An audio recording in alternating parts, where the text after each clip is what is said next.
What up, everybody? It's your boy All Day Gaming here, back with a reaction video. And Respawn, the developers of Apex Legends, have released a dev stream about their upcoming event coming tomorrow, the aftermarket event, if I'm not mistaken. I'm looking forward to it. I usually like these events. They usually have a fun LTM, which they showed on the trailer. Was it on Thursday? And I'm really looking forward to seeing what changes they do. I mean, last season, that's when they had that lifeline buff in the mid-season update. So I'm kind of curious if they're going to have one this time, maybe with Pathfinder, since he needs a little bit of love, especially since all the recon classes can use those recon beacons. So yeah, without further ado, let's get into it. So go do what every other YouTuber tells you to do, so I don't have to. Without further ado, let's get into it. Oh yeah, they're doing the crossplay as well.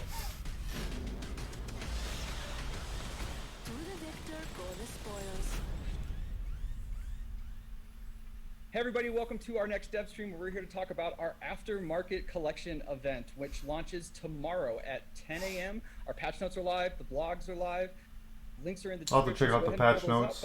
That has all the details, and we're going to go into some of the context of some of the cool stuff that we're launching this week. Joining me today is my usual cast of characters. Great to see you guys again. Jason, Mark, David, Daniel. We got a lot of stuff to cover, so I think let's just get right into it. Now, before we're going to talk about the event itself and the limited time mode, the cosmetics, we're going to talk about something we've been working on for a while. We know fans have been anxiously waiting for this. Oh, crossplay. Coming, crossplay beta. Woo! Super excited. Hopefully it doesn't fuck the lobbies up. Why don't you walk us through the crossplay beta, how this is going to work for players when it launches?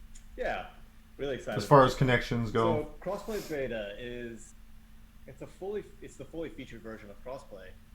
We're calling it beta so that we can, we want to test the features at scale. We want to get feedback from people, but everything should be there and working. And usually if it's beta, they can do updates a lot quicker than if it wasn't a beta. Steam and Switch will have crossplay when they launch, later. Console players will all matchmake with each other by default. PC players can party with console players, but they'll go into the PC player pools, right? PC players can't join console player games under any circumstances. You can find your friend just by pulling up the UI, typing in your name. It'll search through all the consoles. It'll tell you all the people that have that name and add their an icon, so you can kind of make sure you're picking your right friend and not, Mark Yampolsky on Xbox and not, on PS4. We have cross-platform voice chat works, which is really cool. There is no cross progression right now. We think this is a valuable feature for sure, but it won't be available at launch. And we'll have a little more talk about that whenever Apex launches on Steam later this year. And just as a note, crossplay is on by default. As soon as you get the patch, it is on. You can turn it off, but I wouldn't suggest it necessarily. If you turn it off, you're going to be only matchmaking with people on your console that also have it turned off. So it's going to be a smaller pool. That will probably be a very small amount of people, and you probably won't find a game. There's one little gotcha that we've seen that is on Xbox. I believe it's only Xbox. You can actually have crossplay turned off in your Xbox settings. So definitely check for that if you're on Xbox and it's not working the way that you think. That setting can be set, by you or your parents or whoever manages your Xbox. Let us know your feedback as you guys are checking it out. Okay. Let us know those bugs that we can go fix for it. But we're really excited to finally. I'm sure there will be. To everybody. As this is a collection event, we got a bunch of other cool stuff that's going to be going on. I think first thing I want to talk about is our next limited time mode, which is a really wild mode that we're going to be introducing. So, Mark, our MC of limited time modes, why don't you walk us through Flashpoint and how that plays?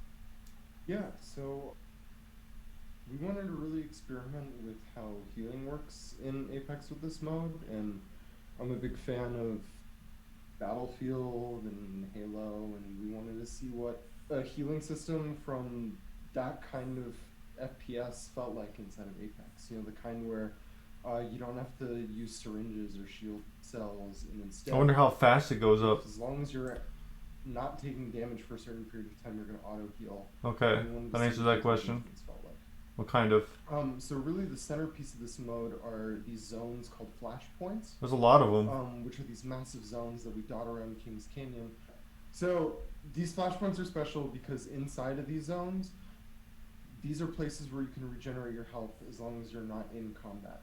So if you haven't taken a bullet in a little while, your health and your shields will automatically regenerate over time.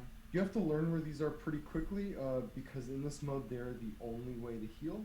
Healing items do not spawn on the ground or in any other. Oh, they show it on the map too. They have a plus on the map. Inside of a flashpoint, and what that means is that if you want to heal inside a flashpoint, chances are every other squad in the nearby radius is also going to want to be healing inside of that flashpoint. Okay. We're hoping that it creates these really awesome multi-squad TDMs where you're able to disengage, heal, flank other squads, and do all of these things in fights that last longer than Apex fights typically do because you're not down and out when you're healing. You can still use your weapon, you can still engage.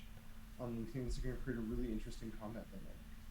Very cool. And the circle, as I understand, is works as always be closing circle, in that it's going to be constantly closing. And then with the end circle, we want that to sort of always kind of end on one of those flashpoints, right? Yep. So the circle is always going to close on a flashpoint, guaranteed. Your final fight is always going to have healing as long as you're able to not get shot for like 7 seconds.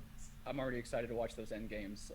7 seconds is a long time to not get shot, especially in like in circle. It's a really fun strategy that happens there too when because we show you on the map on the dropship where the last ring is going to be, so you have that choice right out of the dropship. Do I want to land at the flashpoint that it's going to close on, try and loot up and try and like hold it, or do I want to land somewhere else and come into that? But then by the time you get there might be a bunch of fights happening and you have to try and get in there, without healing. And yeah, it's made for some crazy end games. It wouldn't be a collection event without the cosmetics, of course. Mm-hmm. Artists have really outdone themselves. They look really good this time. from that trailer. Wraith probably has to be one of the ones that stands out to me right now. I'm interested from you guys, what some of your favorites that you've seen that players are going to be able to collect in this collection event. Yeah, look, I'm not a Wraith main, but I might be now. Yeah. The Prowler Wraith is so good. I really like the Revenant one as well. That's a really good one too. I think Watson definitely. The Octane one I think looks, look at him. And yeah, Octane's sick. Yeah. I think I really like the Gibraltar one because we know he likes to ride motorbikes, and so like I feel like that's such a fitting thing for Gibraltar right now. I like the exhaust on his back. That's really cool. It looks like he is a Harley. Looks like it is a Harley, yeah. Like a Harley Transformer or something like that. So, I mean, yeah, shout out to the artists. Once again, just really killing it. Also, with our collection events, that means we're introducing our next heirloom item, which is for our evil scientist, Mr. Caustic. Dr. Caustic. You worked hard for that. Of course, Dr. Caustic, our gas daddy. Gas daddy. Gas daddy. Really just incredible work again. Pieces like this that really sell them. It's just such a collaboration. It's effects, it's animation, it's our model shop coming together, and of course design. Just that looks so cool. Incredible job. And so this will work similar to our other collection events, where if you have purchased everything on the track in the collection event, you will be able to receive the heirloom item for free after that. And then after the event is over, he will be released into the heirloom loot pool where you can try your best to go earn them. That's sort of the breakdown of the overall event, of sort of what to expect and what we're going to have there as far as content. New features are there. We've also got a pretty sizable patch with some really exciting stuff that we're going to go through here. So I think to kind of kick it off, Daniel, why don't you and Kaylee, why don't you two walk us through some of the stuff we're going to be doing with Legends for 6.1 that players can expect? All right. Well, as soon as Kaylee lets me. Hi, Kaylee. Aww. We have good doggo big changes that are coming for 6.1 and a bunch of small ones. I'm going to walk through the small ones real quick. I'm going to start with Bloodhound, because I got my own little Bloodhound here. Bloodhound, they got a very exciting... Yes, you're very excited. You want to be in the picture too. Very good. They got a very exciting change in 6.0 with the ultimate and the tactical scans happening much more quickly. We like that. We like that moment of power. We think 6 seconds may have been maybe slightly too much. So we are going to dial that down a little bit to 8 seconds.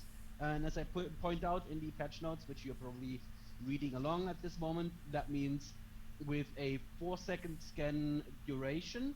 So if you're scanned, you're revealed for 4 seconds. This now means you're revealed for 4 seconds, you're not revealed for 4 seconds. So it's basically half and half. We didn't think that it was overly frustrating, but we did definitely see Bloodhound's pick rate rocket up all the way to the top. So if you are a new Bloodhound main, welcome, as they would say. Welcome. Two small changes I wanted to mention real quick because they're pretty straightforward. Rampart and Loba are two newest legends in the game. They both could use a little love. For Rampart, Sheila the turret is meant to be mostly a defensive tool, right? So if you get Sheila set up right area, you should be able to lock that area down, and we're seeing that. But we do also want to sometimes see the success case of you just killing someone with Sheila, right? That should happen every now and then, and that's happening very rarely and getting more and more rare as people learn to recognize the laser beam and the spin up sound and everything. So what we did for this patch is Sheila starts out very inaccurate and then sort of like tightens the bullet spread in over time, and we accelerated that so that bullet spread's gonna tighten way more quickly now and you'll be able to laser people sooner. The other one is Loba. Loba's interesting to us because there is such a clear power fantasy with her. Loba is the loot character, right? Like, if you have a Loba on your team, you're gonna be set for loot, right? That's the theory, at least. In practice, what happens right now is that by the time Loba's ultimate becomes available for the first time, you are likely to have already looted up your first POI. And then Usually. Like, yeah, you could use that ultimate now, and maybe I'll get that one mod that I'm still looking for. And there wasn't really a clear way that we could fix that by just dropping her ultimate's cooldown, because it's at 90 seconds, it's already very low. So what we ended up doing start off is with saying it? when you land for the first time out of the plane, your ultimate's already half charged. Oh, so okay. You will still have to scrounge for the first weapon. You don't get a first weapon for free. It's still gonna be 45 seconds until you could use it for the first time. But that should make it come online in time for you to finish It's not bad. together the initial setup. I like that. The other thing we did is we increased the range on both the passive and ultimate. They're the same range, by the way, if you didn't know. So if you can see a purple item through a wall, that means if you drop an ultimate right where you're standing, you'll be able to pick up that purple item. We increased that. That's good to know.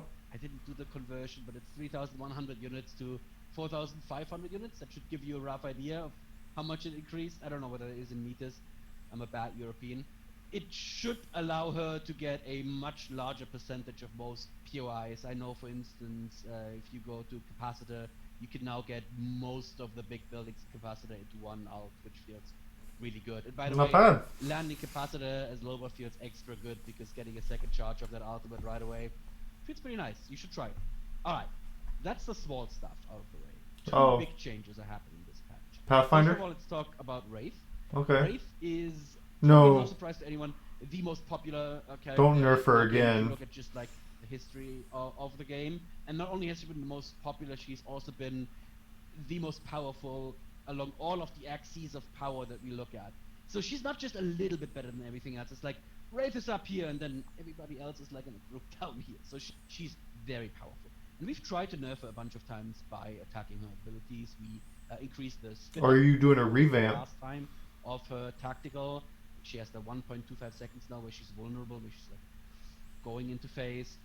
We put additional cooldown on her ultimate, and it doesn't seem to really move the needle, and she drops like for 2 weeks and then is right back up where she was before, which to us suggests that it's not just her abilities that cause her power, plus both her and Pathfinder, who's going to be, spoiler warning, the last thing I'll talk about, we've nerfed them sort of like to the point where we don't want to nerf them anymore because they're starting to feel like not very fun characters anymore. You play those characters to phase or to grapple, and if you can only do that once in the blue moon, that's not super exciting. So what we're trying to do is we're trying to identify why else she is so powerful other than her abilities, which are definitely powerful. And what we've discovered is her sprint animation, which is very powerful in that what she does is she tucks in, and by tucking in she reduces the shootable area that other people see, making her much harder to hit. So that seems pretty straightforward. We know that people love her current run sprint animation. You know the one I'm talking about, the Naruto. The Ratu? Yeah. It's a lot of character, it's a lot of recognizability, where you can tell from a distance that it's a Wraith. So this was not a decision we came to easily, but we've been playtesting with it internally for a while, and it's been playtesting well. So we have replaced the sprint animations with animations where she's much more upright. Well, at least they didn't mess with not her hiding as tacticals much and as stuff. she So So I know you all will have feedback for us, and we will be listening. Speaking of which, our very Pathfinder. final update Change the is passive. Pathfinder, who semi-recently had a pretty large nerf to his tactical. We increased the cooldown from 15 to 35 seconds, which we heard you Pathfinder mains. That was very, very frustrating. You feel like you could barely ever grapple anymore. And Pathfinder is a very similar situation. So I was a little bit reductive earlier. It's not just Wraith up here. It's like Wraith up here, Pathfinder here, then everybody else in the group down there. So those two have historically been very powerful in our game. For Pathfinder, we saw a very similar thing with the 15 to 35 second grapple change, where he did drop down meaningfully in pick rate and win rate, and over the course of I think it's 5 or 6 weeks, basically came up to exactly where he was before, which tells us that that change did not hit its goal. We don't want to just revert back to the 15-second change, because we do think that there are other things that are important about that change that are good for the game. But we saw a suggestion on Reddit actually that we like quite a lot, which is to make the cooldown of Pathfinder's grapple scale with how much distance he actually traveled. So if you get the super long slingshot around the lamppost downhill slide, yes, you're still gonna have a 35-second cooldown. But if you are bad like me and just face plant into a wall, or if you are maybe very, very smart and you find those valuable short distance grapples, you can now have as short as a 10-second cooldown. Smooth. You can actually see it as you grapple. The cooldown, you could literally visually see an element go down and the cooldown tick up as That's interesting. you're traveling. But most of the time, yeah, you will have a variable cooldown somewhere, realistically speaking. shout out 15 to them actually paying attention to Reddit. 28, 30-second range. That seems to be what I usually get in playtests now. I'm fully expecting all the Pathfinder mains to be spending a lot of time in firing range. We stole that from a game called Titanfall 2. I hope those devs aren't too upset. I've heard of that us. game. Yeah, yeah. Lawsuit incoming. Good one. We've also have some really cool quality of life stuff. A couple of them you may have seen if you've been watching some of the previous dev streams that snuck in there on some of the footage. But McCord, do you want to walk us through some of the new quality of life changes we're gonna have in 6.1? I thought we didn't acknowledge when we did that, Jay. It was on purpose. Excuse me. Yeah, we've got a couple of cool things I think that people will like. So, you know, we did the Evo armor change in season 6, and now you can easily get into a situation where you've got a blue armor that's got 100 armor left, and you're looting somebody that has a blue armor in their box, and you're not sure if that's a better armor. Yes, please put it on there. We've added some UI elements so that you can see how much damage is on your armor versus their armor and which one is better. So Thank can you. make that decision really quick. Oh my god. So that one's a good one. Another one that I thought was interesting was that we added a little icon next to items that your friendlies can use. So Oh. if you see if there's like a backpack or something, and you already have a blue backpack, but there's a blue backpack on the ground, and your buddies have a gray backpack, there'll be a little icon there to reinforce that you should ping this for them. We also added That's a cool. random favorite selection to the music and the load screen category. Yes. So that one's I've been nice. asking for that for like 2 seasons now. We also added a what we call performance display. So this is an option that you need to go find in the menu and turn it on.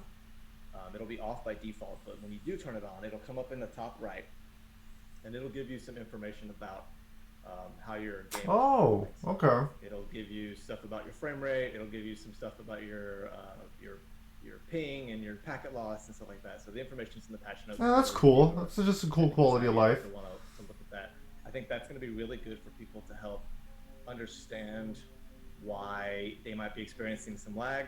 Sharing that with us will help us diagnose the problem a little bit too. So, and then for streamers and people that just like to be anonymous, we added anonymous mode, which you can turn on as well, which is sort of the other half of streamer mode that we get requested a lot, which basically makes you, it hides your name in the champion presentation, in the obituary, any place where living people can see your name.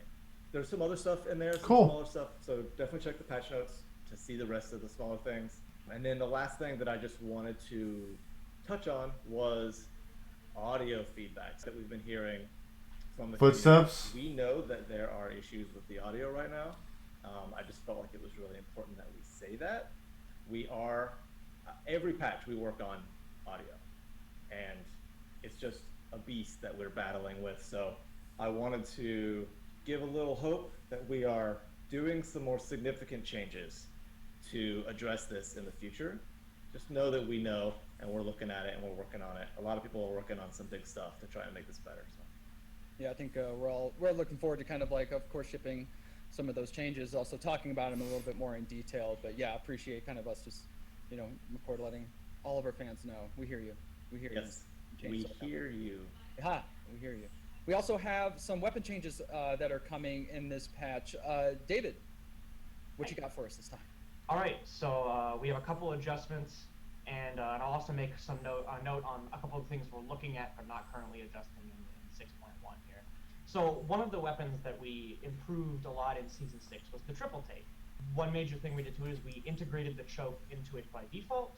Another thing is that we increased sniper ammo availability for it, which is a minor buff, but a buff nonetheless. And then the final big buff we did for it is we increased the fire rate from 1.2 to 1.4 shots per second. All these things combined pushed the triple take a little bit stronger than I think we wanted. So in 6.1, we're reducing the fire rate back down in between the pre-Season 6 value and Season 6 value. So it'll go from 1.4 to 1.4. That's not bad. Playtest, this has been playing pretty well. This affects the TTK in a way that feels appropriate, so the triple take doesn't feel like it's a little too strong. It should also affect some of its close range power, although a lot of that will still remain. Another thing that we are updating is the devotion. The devotion seems to be in a better spot now since the first nerf we made to it shortly after Season 6. But one area that we find it to still be too strong that doesn't really seem appropriate is in hipfire spread. So because the devotion has a really large magazine, even though it has a somewhat large hipfire spread, it's still quite strong in hipfire. And part of the idea of the LMGs as a weapon class is that you can't be too mobile while fighting with them, and they have a weakness at closer range against weapons like SMGs. The strong hipfire capability kind of pushed against that in a way that doesn't feel appropriate. So in this patch, we are also increasing the spread, the size of the crosshair spread on the devotion. So it'll increase by default by a small amount, and then also while you fire, it will increase slightly more. So in total, when you have fired it for a short period of time, the total hipfire size will be larger. We want to, you noticed when I was talking about this, I mentioned LMGs as opposed to just the devotion. We try and keep numbers like this somewhat consistent amongst weapon types when it seems appropriate. So for example, the L-Star is a little bit of a weird LMG, so we're not touching it here. But we are also doing the same hipfire nerf to the Spitfire to keep it with this consistent numbers. I like hip firing with the Spitty. We don't really want to nerf the Spitfire very hard, so we're also improving the recoil accuracy and reducing the amount of recoil randomness horizontally it has. That should make it a little more controllable, and if you learn the pattern, it's going to be more consistent. That may or may not be enough. We're going to keep our eye on it. If the Spitfire feels like it's really been nerfed after this hipfire nerf, then we'll make another buff to it to try and bring it back up to speed. The last thing I wanted to mention is that we are looking at weapons like the Burst Fire Hemlock and the Burst Fire Prowler and their current power level, as well as, you know, always keeping an eye on all the other things. Right now, we don't feel like they are too strong or in an area that needs an emergency or a quick patch in 6.1, but we're keeping our eye on it. If it gets any more problematic, we'll make a quick patch, and otherwise we'll probably make some adjustments potentially at Season 7. That's the major weapon meta stuff for Season 6.1. So as always, reading your feedback, looking at data, playing the game, seeing how everything goes out. Yeah, that's it for me. Very cool. Well, I appreciate it, guys. And for those of you at home, you know, there's additionally bug fixes and other details. So again, patch notes in the link in the blog. Make sure to read through all of that, as well as many of the designers put in some context into there for a lot of the changes. Guys, thank you so much as always for coming in to talk about this stuff and giving some context to the players. For those of you at home, enjoy the aftermarket event. Let us know your feedback. We're going to be watching for it, and we appreciate all the support. Thank you so much. Have fun. We'll see you next month. Okay, not bad. Um, I like pretty much, in theory, everything that they said. Kind of curious how the crossplay is going to work. Hopefully, it's an easy transition. Hopefully, it won't be make the lobbies all laggy. I'm hoping not. It shouldn't, but I never count anything out with updates. But yeah, it looks good. I'm looking forward to playing this tomorrow. So I will be definitely streaming this sometime tomorrow. But yeah, I appreciate everyone for hanging out. So until next time, you guys stay safe out there. Peace.